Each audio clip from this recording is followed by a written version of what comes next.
English Grammar, Lesson 23. Topic: the definite article for generic nouns.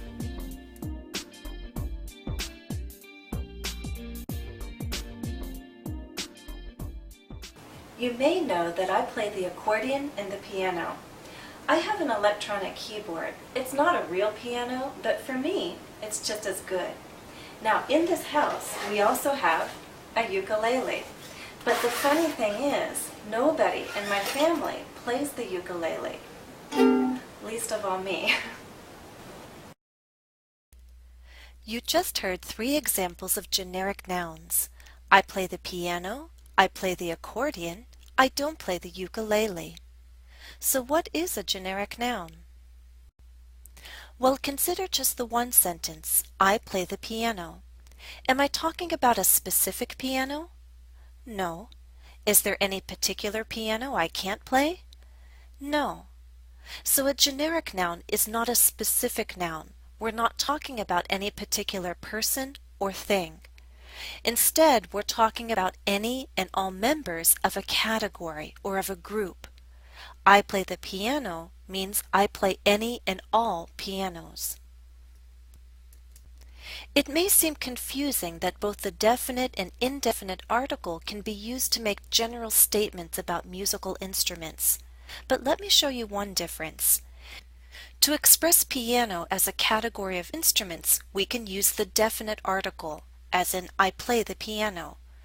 To express piano as one physical object, especially during a first mention, we'll usually need the indefinite article, as in I don't own a piano. It means I don't own one of those instruments.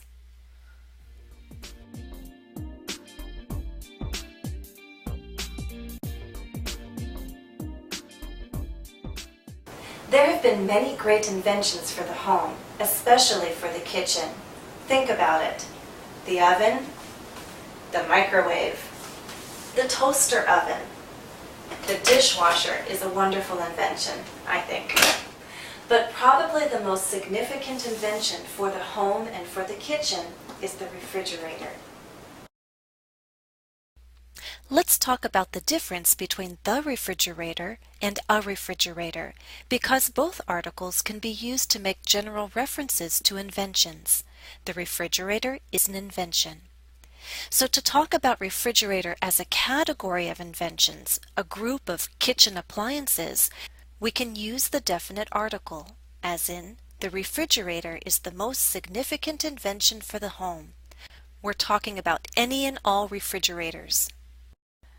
To talk about refrigerator as one physical object, especially during a first mention, we'll usually need the indefinite article, as in, why did they build such a small kitchen? There's no room for a refrigerator. I'm saying there's no room for one. There's no room for one of those appliances. If I switched a to the in that sentence, then I would be talking about a specific refrigerator, which would be understood by the speaker and all listeners, specific from context.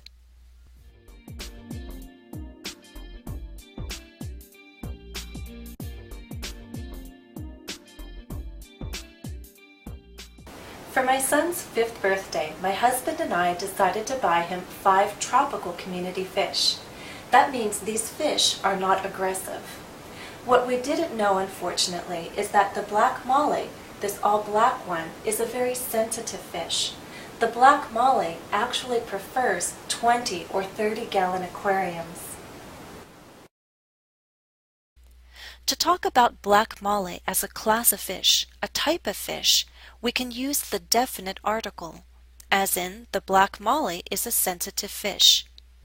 I'm not talking about one fish in particular, I'm talking about a characteristic that all black mollies have.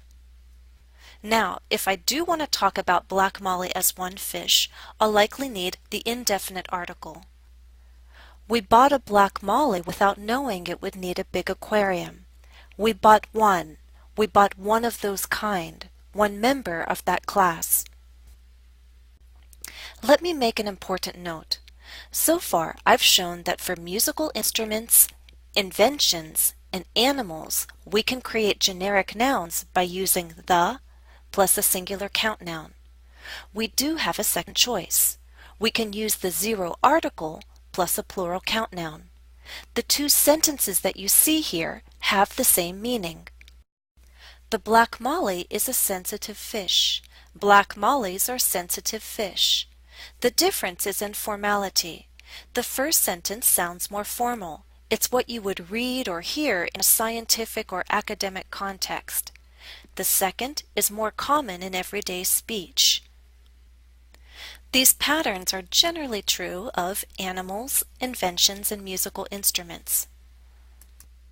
Now let's compare not two, but three patterns. The piano is a percussion instrument with 88 keys. Pianos are percussion instruments with 88 keys. These are the same patterns we just looked at. We have the definite article plus a singular noun, the zero article plus a plural noun. But don't forget what you learned in Lesson 22. We can make a general statement by using the indefinite article and a singular noun, as in, a piano is a percussion instrument with 88 keys.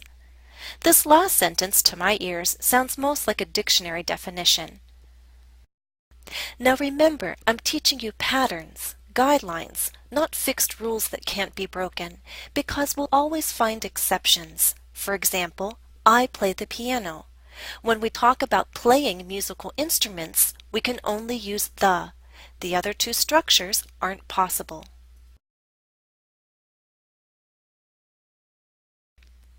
If there's one thing I want you to take away from this lesson, it's the understanding that we can make a generic noun by using the definite article and a singular count noun when we're talking about these three things: musical instruments, inventions, and animals. Exercise 1. Test your understanding. Choose the appropriate article or articles, then watch the video to hear the correct choice. Example, this is called the ukulele. Which article is correct? We're identifying a musical instrument. To identify, we usually use the indefinite article. Let's confirm by watching. Remember, this is called a ukulele. Was our answer choice correct? Yes. This is called a ukulele. Number 1.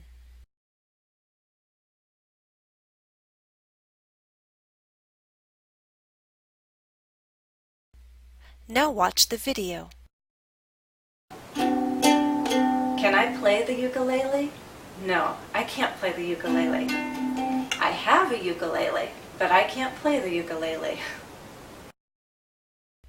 Look at the answers once again.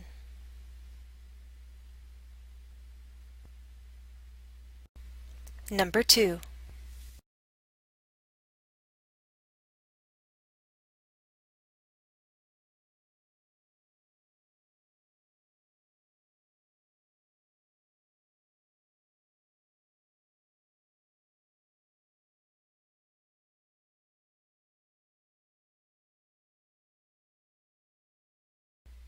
Now watch the video. Not all the places I lived in the past had a dishwasher, so I know it's okay to live without one. But now that I've been living in a home with a dishwasher for several years, I can say that the dishwasher is a very good and useful invention, especially for a family. Look at the answers once again.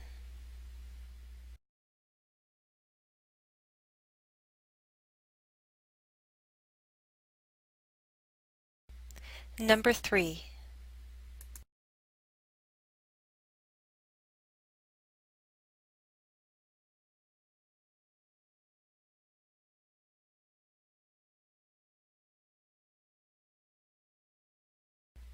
Now watch the video. My son wanted a hamster at first. Then I did some reading. I learned that hamsters are active at night and rest during the day. They can also bite and escape their cages. So I convinced my son that fish make good pets. Look at the answers once again.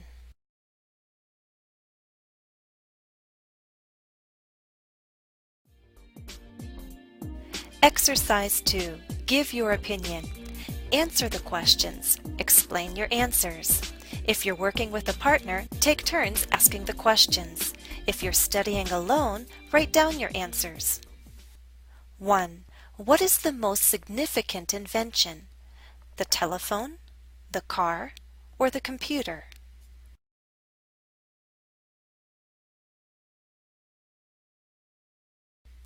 2.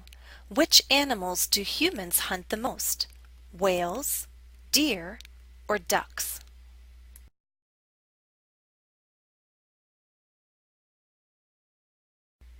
3. Which instrument is the most difficult to play?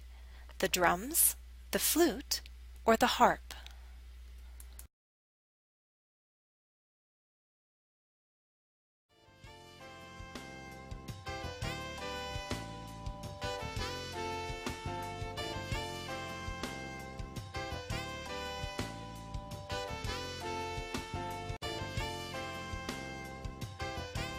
Additional practice for this lesson is available at EnglishCafe.com. My username is JenniferESL. Follow the direct link listed in the video description. That's all for now. Thanks for watching and happy studies.